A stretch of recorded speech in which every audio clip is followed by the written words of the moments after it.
22nd, 5 o'clock. Roll call, please.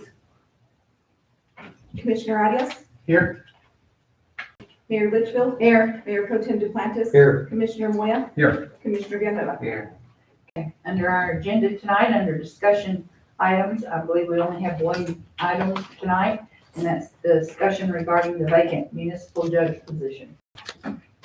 Mayor, I do, Scott from the chamber has prepared a presentation he had for tonight as part of the budget discussion. Being that we're canceling all the budget items, I still think it's only fair since he prepared that he's allowed to give his presentation. And after that, or either way, however you want to do it, whichever one first, Okay. we do have the municipal judge. Yeah, let's just go ahead with municipal judge since that's first anyway. What's the deal? How many applied? So we only received one application. I'm not sure if Anelka, she took I off. think she's gone to get it. I think she's gonna go get it. It was quite lengthy. She said there's about 40 pages. So instead of trying to get that all pushed out, she was gonna pass it out and let y'all discuss it. Another option that I'm also aware of, I believe we're able to reach out to the municipal league in the interim and request a substitute judge, which would allow us to continue operations until the commission made a decision. Do we really need a municipal judge? Because you can flip all this to magistrate count.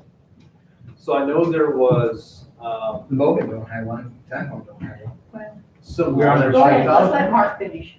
I know through the legislative session, I think 2 sessions ago, there was something where you could opt out as a municipality, but I think you had to meet certain I found 5,000 or less, I believe, in we're population. less. Right now, after speaking with the police department, some of their stuff is going straight to magistrate. Other stuff is either getting pushed back and waiting for a municipal judge, or some things aren't. Moving forward, it's just going straight penalty assessment and then going to magistrate court. Or straight penalty assessment to us if the individual were to receive a speeding citation within city limits through our city cops. If they're just willing to pay the penalty assessment, they're able to do so. But anything that has to go to court, it's having to have to go to magistrate. And I just wondered if we could do that until later on, if we go over 5,000 people. Well, what about, and the only reason I'm suggesting this is because we're so close to an election. You know, so somebody's gonna put their hat in the ring. Could we just go and get it instead of going through the process of interviews and all that other stuff? And I don't feel comfortable with one application. You know, to me, that's kind of, you know, it's always good to have more choices. But if we went to municipal league and got a substitute even, you know, it's only gonna be for a few months till we find out, you know, let the people choose who they want as. Oh, is this the guy? Oh, first, Because that's basically whoever we hire in a month, they're gonna have to start running for election. well, the whole, yeah, I mean, if it's going to magistrate court, maybe, but that's what we should do, just let it go to election. I don't have a problem with that. I don't know about anybody else, but, you know, to me, it's just kind of over a process before the person even starts, it's gonna be time for them to run for election Yeah, how many, when do they file anyway? in about 30 days. The 24th is the That would be filing date. I would think that'd be the best way to go. Let the people know, or go away with it and just let it go straight to magistrate. I don't mind having a municipal judge, but I just think I'm just this thinking, close to an election, I'm just thinking of how much we could save in the budget. yeah. If you need to pass that on around. Oh. Do it. Oh, I want to read it. 40, too big of a page. Well, really, just the first page is all you need to read. The rest of it's just certificates and Oh, everything, licenses and everything. I don't know, it's up to the commission what they want to do, but I think it's useless to appoint somebody who's gonna have to reapply within less than 30 days. And then we have to go through all that training and all that, and they'll be elected in November the 2nd. That's if they got elected. Yeah, If they have an opponent and the opponent wins, then we go through that whole process again. Again. So, that's what makes it hard. Okay. Yeah, we'll just leave it open, but whoever files it. Sorry about that, guys. So how long is the opening gonna be for? 'Cause at some point, we have to close it and. Because the new judge will not take office until January, correct? right? Right. Well, whoever wins in the commission. Well, whoever's the commi- appointed at this point, if you all decide to appoint somebody, they would start after they were sworn in. Yeah. So if they would run for election and they win, then they're officially have their 4-year term beginning January 1st. And that probably be the best way to do it. But consider there is no judge in the Let it go to the meantime, so magistrate court, let it go over there. What is the cost to have a temporary judge from municipal? I haven't looked into the cost, I just know it's an option that we're able to do that. I mean, it's, assuming, considering we have it in the budget to pay for, to have a municipal judge, I'm sure it would cover that cost, but I can look into that to verify. I would, So I would think, I mean, it's what everybody wants, just to leave it open for right now. And then to, would we advertise it that they could run for it for election, that we're not going to appoint one right at the moment? So that's what my advertisement said, that it was open until July 14th, I Right. believe. Mhm. And that they would be appointed until the next election, which was or November 2nd or 3rd, I believe. yeah, but actually, we can try to mind, just allow it to be, when the election comes, that's fine. Because I think it makes more sense, like Commissioner Clantis said, instead of appointing someone now and then maybe someone else running, and having to go through if they won, go through all the training again. So, How long do we advertise for the position? This time I advertised for about 2, maybe 3 weeks. yeah. And I didn't get an application until the day before. The day before, yeah. Yeah. I'll go ahead and I agree with Commissioner Kleiner, which you just said. Either that or go away with the position, because we're under 5,000, we can actually do not need a municipal judge. Yeah, I thought they were always pretty busy. I don't know. I mean, every time I came down here, they were busy. While I'm talking to Paula now, she said there's quite a few backed up cases that she needs to get done. Why aren't they being referred to magistrate? Well, they're waiting to see probably who's They're gonna appoint. waiting for the commission to see what we're gonna do. Yeah. They should just gotta be referred up there, So that wouldn't eliminate Paula's position, would it? No, there's still been plenty to do on the backside, and that's what I was stating a little bit earlier ago, the penalty assessment. So say you had a ticket and you didn't protest it, you just want to pay your fines. People are still coming in, or cases that had previously happened, they're able to come in and talk to Paul and pay their payment Okay. fees. There's also filing and things that need to be done, and coordinating some other cases that may have been sent up to district court or magistrate court.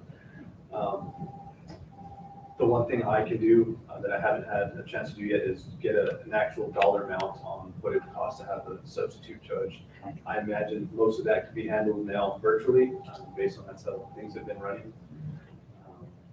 And from my knowledge from speaking with the previous judge, the majority of these cases honestly were code enforcement cases. So there wasn't a whole lot that came down on the law enforcement side. There was a fair share, but the majority was code enforcement. But if you look at the revenue that it was generating, it was really low. It's about 5,000 per month or something like that. When I remember looking at the budget, that what's coming in as far as fines, it's really low. And actually, the expense was a lot higher as far as the administration and enforcement and everything. So, really, if from a business point of view, you're looking at a deficit. I mean, it's a department that might be needed, might not be needed, but it's one that is not generating enough to take care of its expenses.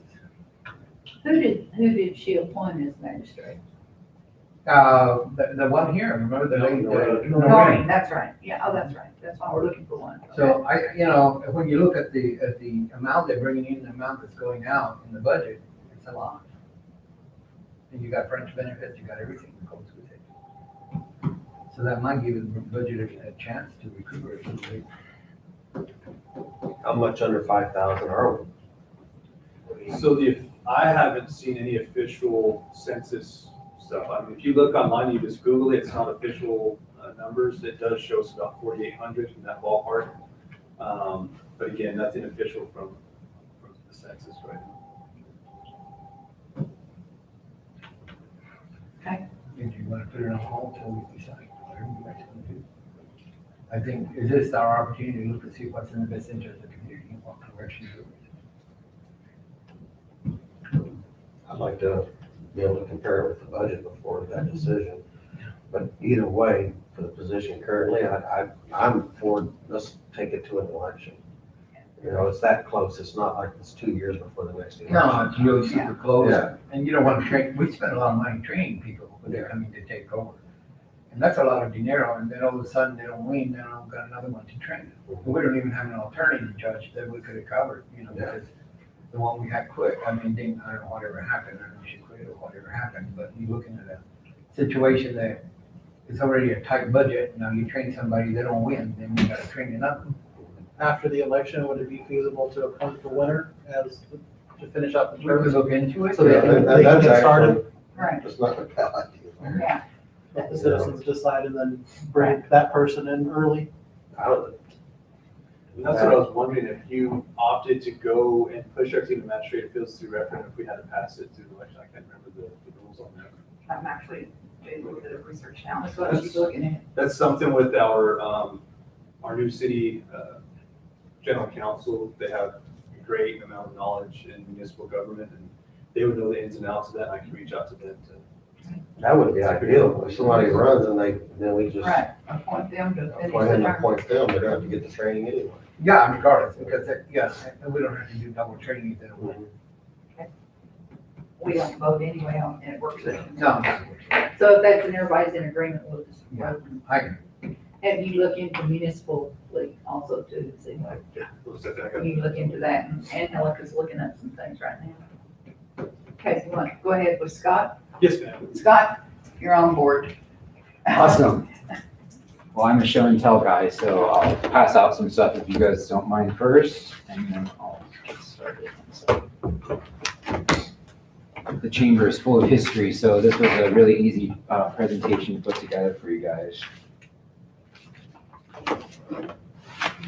Sorry, there's a bunch of it. Just in case you got questions. Well, I imagine there'd be something interesting in all those boxes you have down there. Yeah, I mean, it's a roadmap, basically. You just follow the Right, turning your information hair, there. right? More gray, maybe That's what I purplish was now. gonna About a week or two overdue for haircuts, You're so welcome. my grade's popping out now. I know, well, I just gave up on trying to cover it, so we're gonna go That's with what I that. Thank you. So I'll get to the handout in a second. But thank you guys for fitting me in tonight. I really appreciate it. Madam Mayor, Commissioners, City Manager, and staff. I really wanted to take a formal opportunity to introduce myself. My name is Scott. I've met most of you either at events or out at large and the businesses and stuff, but for those of you that haven't. I'm Scott. I'm the new Executive Director of the Chamber of Commerce. And I'd like to report to you guys on the great work that I have planned for the future of the Chamber. In the past, we requested funding to promote the city through ads, visitor guides, and support and promotion of our local businesses. While this remains a huge part of our mission, we're expanding to offer packages of services to include community requirements, including relocation packets, maintenance resources, and a directory of emergency and government resources and services. In addition, the Chamber will be adding my skills to the list of services providing to our businesses, including full marketing consultation, which is my 25-year background, preservation services, including grant writing, landmark designation, and historic tax credits, which is my new profession. And I'm also a collaborator. So collaboration with the city, county, Main Street program, businesses, museums, and the community is crucial to the success of the Chamber. Working in partnership with Tucumcari's history and culture, trains, Route 66 nostalgia, and dinosaurs propels what is pulling the traveler into our city, and we need to make those experiences the very best possible. Since I took over as Executive Director of the Chamber on May 24th, we've had our membership grow to over 100 businesses. I have 33 tourist families that have signed the Chamber's guest book. I'm recording everything from night stay to what they've experienced here in Tucumcari to what their needs are. I've received over 40 calls for moving packets, to yard sales, to removing dead animals from the street, so our phone rings a lot. Are you doing it? I went and got a trash bag and picked up the cat, yes. Okay, good. Someone help me. I thought it was a little bear because it was really That's what furry, I but thought.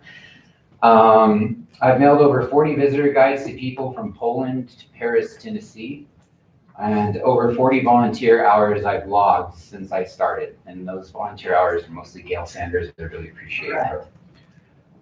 With COVID, a lot of organizations are having to start from the ground up, and the chamber, unfortunately, is no different. The institution managed to hold on through almost a year being closed due to COVID. The request for funding that I'm presenting to you today will go directly to efforts to make the chamber building the visitor community information center that Tucumcari needs. With the remodel, the chamber becomes a beacon for design standards along Route 66, which we've talked in several committee meetings, as cannabis businesses move in. Lots of people come in on the route and end up turning around in front of my building, which I've noticed a lot. And I think that the chamber, as a restored building, will be able to direct them to go further into the city once they stop with me. The handout that I presented to you today for review during my presentation is an inspiration board for the upcoming project. It includes historic photos of the building, original construction letter, granting Tucumcari Lumber the project. They built my building, and the historic postcards reminding us of the importance of our colorful history. The caliber ribbon cuttings that you see there, I want to bring back, and the pride in the chamber are captured in the newspaper articles that you can see there with the people dressed almost as Secret Service in front of the sign. We should have people. Very proud, and lots That's of a lot employees. of people dressed up too, man. Finally, the historic photo shows the chamber as the visitor information center, if you look closely, and I have the bigger copy just in case you can't see that in both those historic photos.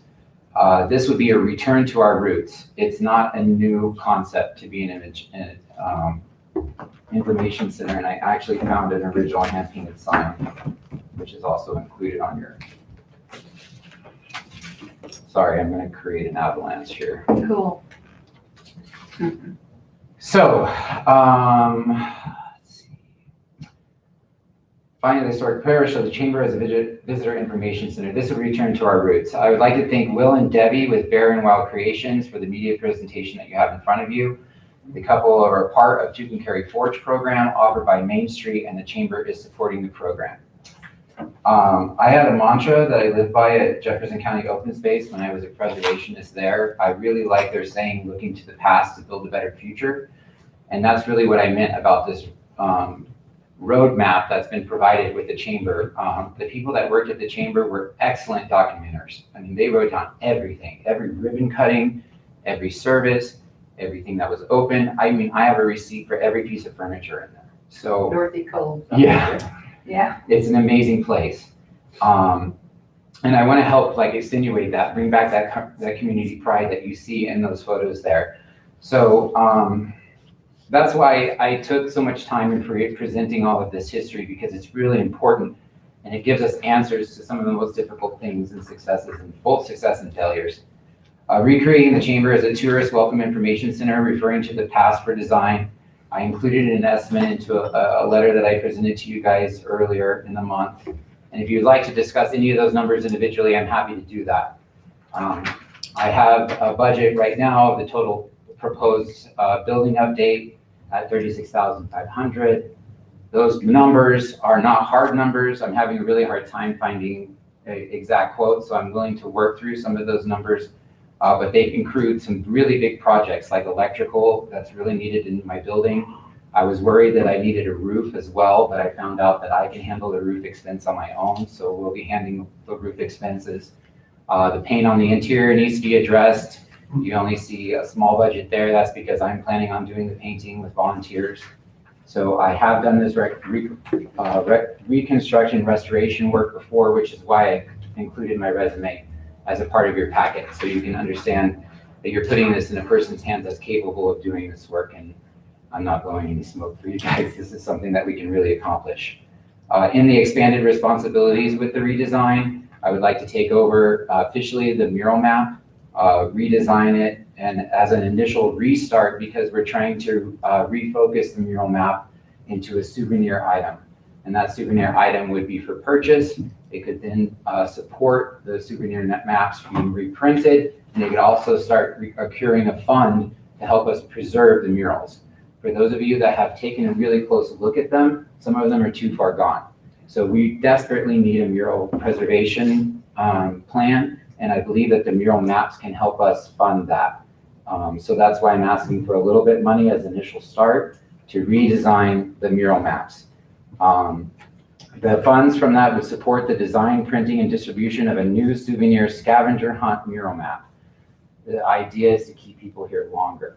The maps are essential to tourism visiting Tucumcari. For those of you that don't know, they're very sought after and requested. I thought I was out of them, and people were almost going to strangle me because of that, but we found some. A redesign and redistribution with some fundraising element helps to restore and keep the murals vibrant with a consistent funding and restoration plan. Right now, we're just blurring a clear coat on them, and I'm not convinced that that's actually doing them good. It might be harming them in the long run. So there needs to be some assessment of each mural and a better plan established. I spoke to Doug, and he's willing to come down in groups and help us restore some of those. Promotion, I would like to offer with the pint glasses, which I brought in case you haven't seen, and the Tucumcari Tonight Red Motel key fobs. What I would like to do is offer those two items for sale only at the chamber. The idea is to direct visitors here to grab those two sought after items, and then that would give me the opportunity to give them the personal touch and greeting that they deserve when they come into Tucumcari. That would mean, hey, these museums aren't open, and hey, these museums are. So let's redo your schedule to make sure that you're not going to get angry when you go to a museum and it's not open. So that personal touch does really help. The chamber will continue to promote the city with distribution of visitor guides to the contact list of over 100 companies that are specific to the chamber. Shipping costs will play a big part of expenses for the chamber moving forward as I ship out those visitor guides. We want to offer a strong public Wi-Fi connection for our visitors, another drive that can make people stop at the chamber. We would like to offer R2 bathrooms for public use. Now, these are not going to be any alternative to a public restroom, but it does offer something. I'm getting a lot of requests from the city visitors that are coming through and say, hey, I used to be able to go to the restroom at this business, but now they won't let me. And I used to go in here and buy something and they would let me go to the restroom, but now that's not true.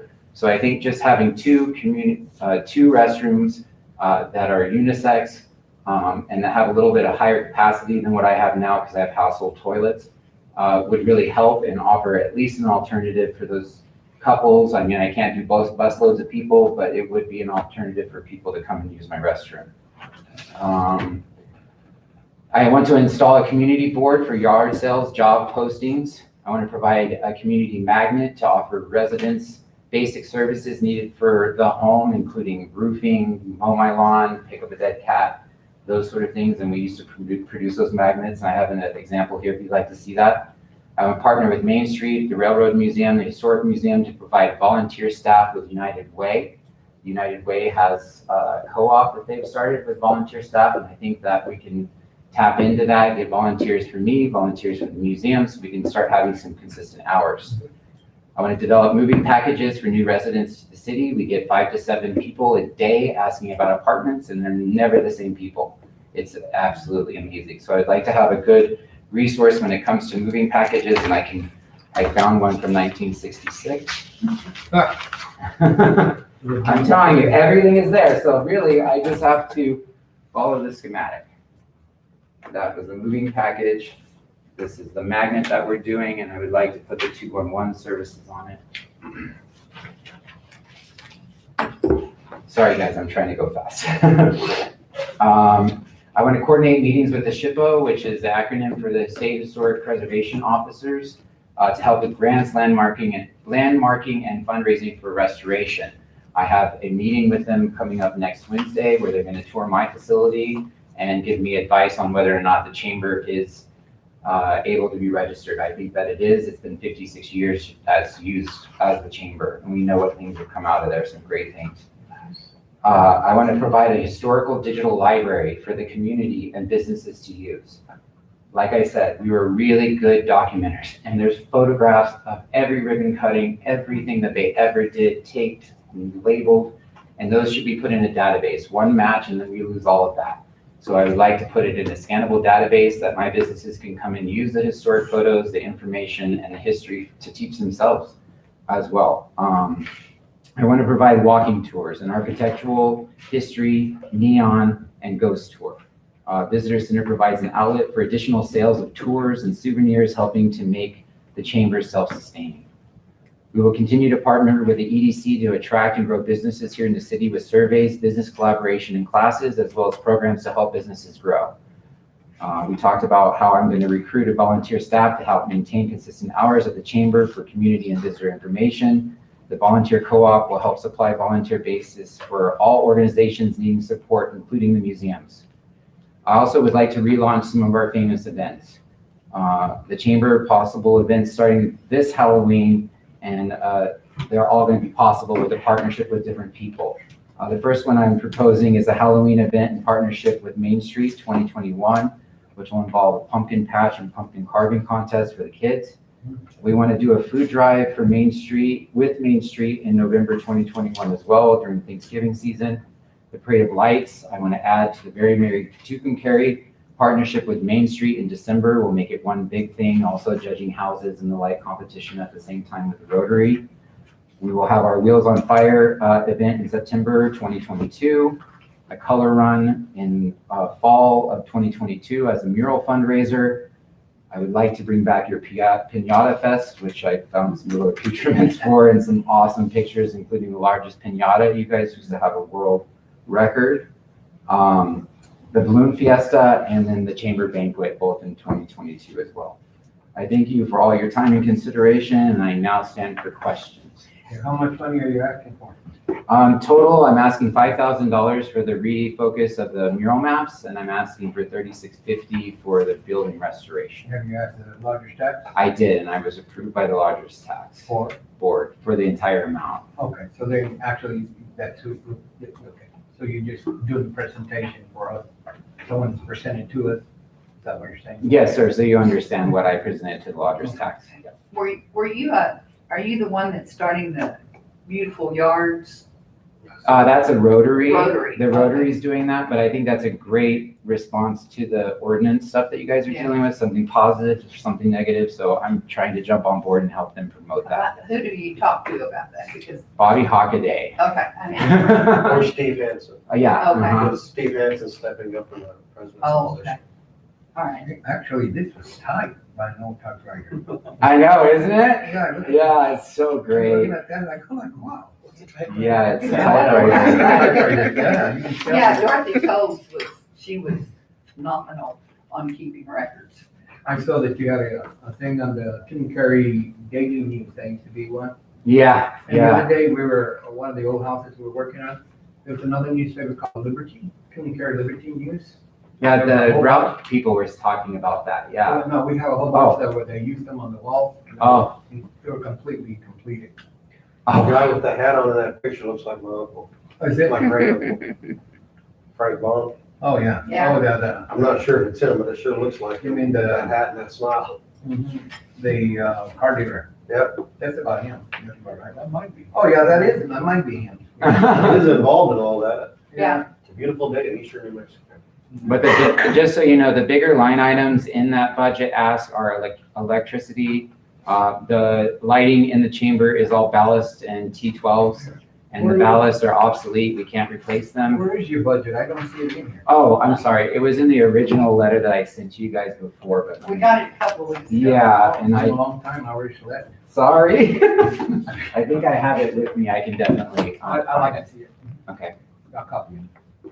So like Scott was saying, we had this, he presented to the lodge tax at the last meeting. I was waiting until we had budget discussion just to see where everything was at before we made a decision, or the city commission made a decision. Like he stated, it was approved. This would have been coming out of executive side, which we do have the money there. The funds are available. And as Scott mentioned, I think we've had some great conversations since he's been here in Tucumcari in regards to what does the city want to see, or what does the community want to see. We talked about public restrooms. Is it enough to accommodate, like you said, tour buses? Probably not. That's not realistic, but those smaller families, or even large families that are passing by, it's a warm, welcoming spot. We also had talked about some other things in the past, as far as having that actual true visitor center. There've been many talks on Facebook of having this new center built. It's not realistic with funds, whether it's on our side or the state side. I don't think those funds are available to do that. Since it was originally promoted as a visitor center, as you showed with the signage, I think that's our one-stop shop for tourists and visitors to help encourage them to stay and tour stuff. And that's why it's all underneath lodger's tax. We're able to promote the town and show, look, we have somebody staffing this place to point you in the right direction, to show you our points of interest. With the murals, another great thing, trying to make sure those are preserved. That is one of the top things that we market all the time, constantly, whether it's brochures, on the internet, you name it. And if we start losing the integrity of those murals, then what are we gonna have to market when it comes to that? Right.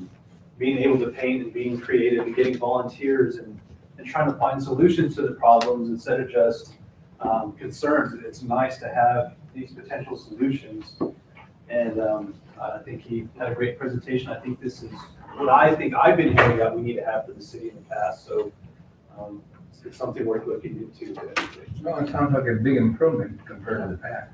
I see the Cactus Motor Lodge is there, too bad it's about 4 months ago before it became history. Yeah, and I included that just to remind us of what laws could Yeah, happen. but how come they, if it's in the historical register, how come they can knock it down? Because you still can do whatever you want with your own properties. Okay. That is the overlying message when it comes to preservation.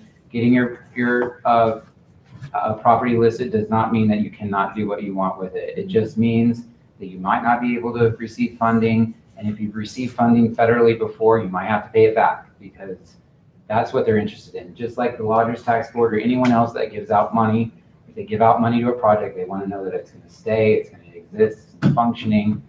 And that's why they suggest not tearing it down. But when the shippo comes in, there's nothing that they're going to be able to do. We're not going to get held at gunpoint or anything for what's happened here. But it's a way to move forward positively under the preservation. I couldn't believe that sucker was made out of adobe. I used to just go by and see how the thing was, stuff was falling with all full of adobe. Well, it's good to see that the chamber is finally becoming active. I always wondered how come it was so dormant, But and that's good. That's what a chamber should be doing, promoting the community. I know it's independent from the city, but at the same time, that was the whole concept. You could be able to do more. Waterfield. Otis Waterfield. Yeah, But the chamber will also be an example of what we're trying to get businesses to uphold to when we go in for, our ordinance. This will look exactly like what we want our businesses to look like along the route. And the city is gonna reinforce the architect things on the Tilbury Boulevard. I guess we fell asleep from this happening. So we need to make sure to stay active because actually that's part of our tourist industry. You see a huge amount of tourists walking up and down, taking pictures of the old buildings, Yeah, and I was surprised. A lot of the tourists actually like even the abandoned places. They like them the way that they are. They want Oh, they're to wanting even to see see so that that. wasn't Frank, was it? No, it was Charles from Gruber. Okay, It was, I couldn't tell them this right here. right. Once I saw the picture, a little bit bigger. I and guess I didn't. actually that's what they want. They want to see the past, and that's what they're taking. Wow. I can email that to you, Commissioner Moya, if that's Sounds okay. Okay. But I want to let you know, like for Don't instance, the send big, the email. I never, not a single one have I ever seen this email. okay, I don't read it. I don't open it. Just in my private. okay. But like for instance, the lights, just so you know, even if I spend that much on the lights, I'm gonna get a tax credit or a credit for updating them to LED. We'll never have to change the bulbs. We'll never have to change the ballasts again. The same for my sign on the front, which you saw is You just, get a conversion from Excel. yes, All that, yeah. yes. I'll see what I'm gonna look at those Liberty newspapers that we found in that house that we're using as insulators. Because of the wind went blow through all those little cracks out. That's what they did in the south. Actually, they were all well preserved. Mhm. I thought it was funny because I guess they put like plastic in the back and plastic in the front, and then they used them. You're taking a pretty big bite. Yeah. This is what I'm due. This is It'll be a lot not of work. unusual for me. Oh, yeah. You jumped in with both feet. Yes, ma'am. You and Connie both, I tell you. This work is my passion and I can't wait to get started, so. You were in Thornton. I was, yeah. That's where my kids lived for a while. I was driving an hour and 45 minutes to get to work from Thornton, so You 31 lived in miles to Savannah. Conscious is nothing. I'm Nothing. sorry? You worked in Savannah? Yes, I actually went to SCAD and I started a business there, a nonprofit that was called Emergent Structures. We toured apart historic structures by hand, reclamated all the materials and resold them to the public for restoration. I've been to Savannah several times. I used to have a girlfriend car that was from there. Didn't like her friends, didn't like me. Will we be looking at approving the request with the budget, or is this gonna be a separate item? So this would be included in next year's budget, the overall budget. And it's, again, I've already looked at the executive side of things after Lodgers Tax made their recommendation to approve it. I've talked to our finance director about it, and the money's there available to. But actually, this is coming out of the large tax, out of the executive part, isn't it? Correct. So. Which is still Yeah, part it's of the not coming, overall yeah, budget. it's not coming out of the No, nothing else. general fund, so actually. General funds where we've had some concerns, Lodgers Tax, we're fine. we're Well, that's what okay. I'm asking, when will we bring it up for a vote? For a vote, I would expect it's formally approved by next Tuesday's special Tuesday. meeting. But if you would like to actually go through the process like we typically do, we can do that in August, the first week of August, where we actually talk about approving Lodgers Tax recommendation based on that. I think So we have a special just trying to meeting cut down, Yes, 3:00. trying to cut down the length of some of the meetings. Now that you have the presentation, we had some time available now. I think it was appropriate to do it now since it's part of the budget. And then in the future, like I said, whether it's approved specifically in the overall budget, or if you want to have the formality of doing it at a separate meeting on its own agenda item, it's up to you. Either way, it's Rochelle's been out with her brother's been so sick, so we'll do the budget Tuesday in that meeting. Yes. Will we get this prior so we can go over it So, before we vote? I will announce that now. So the general public, everybody in attendance knows, we're striking all the budget items from the agenda tonight. As the mayor stated, unfortunately, Rochelle's brother has had an illness. She's been tied up with that, not to mention she's short-staffed.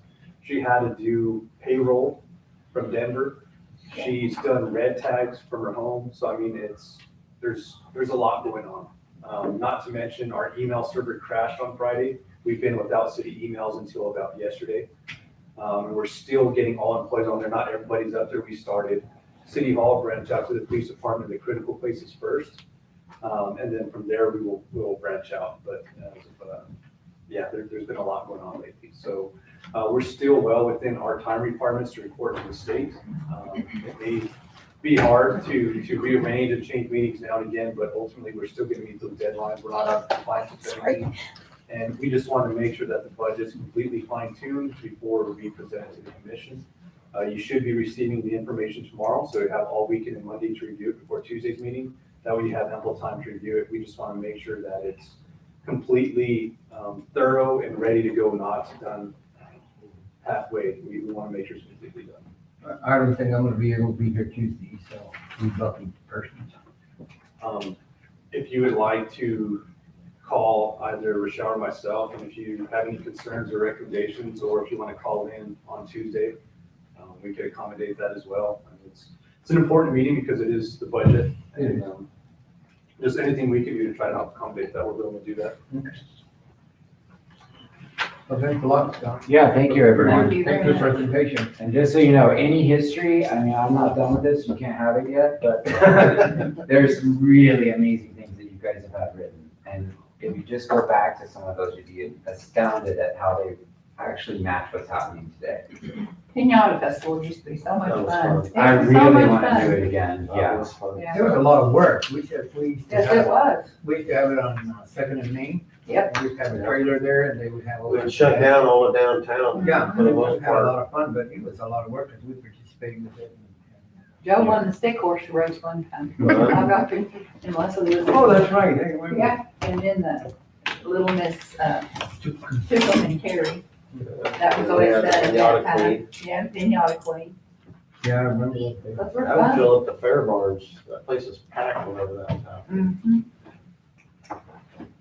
Gotta get back somehow. Hi there. I understand y'all are gonna be shutting down your work session here in a second. Can I invite y'all to a quick informal dialogue session with the THRI? Sure, Okay, thank you. okay, so we don't need anything else right now? No, ma'am, that's it for the work session. Okay, so, Thank you. Yeah. I was hoping we'd have a chance to be able to visit with each other and, This is me, Shannon.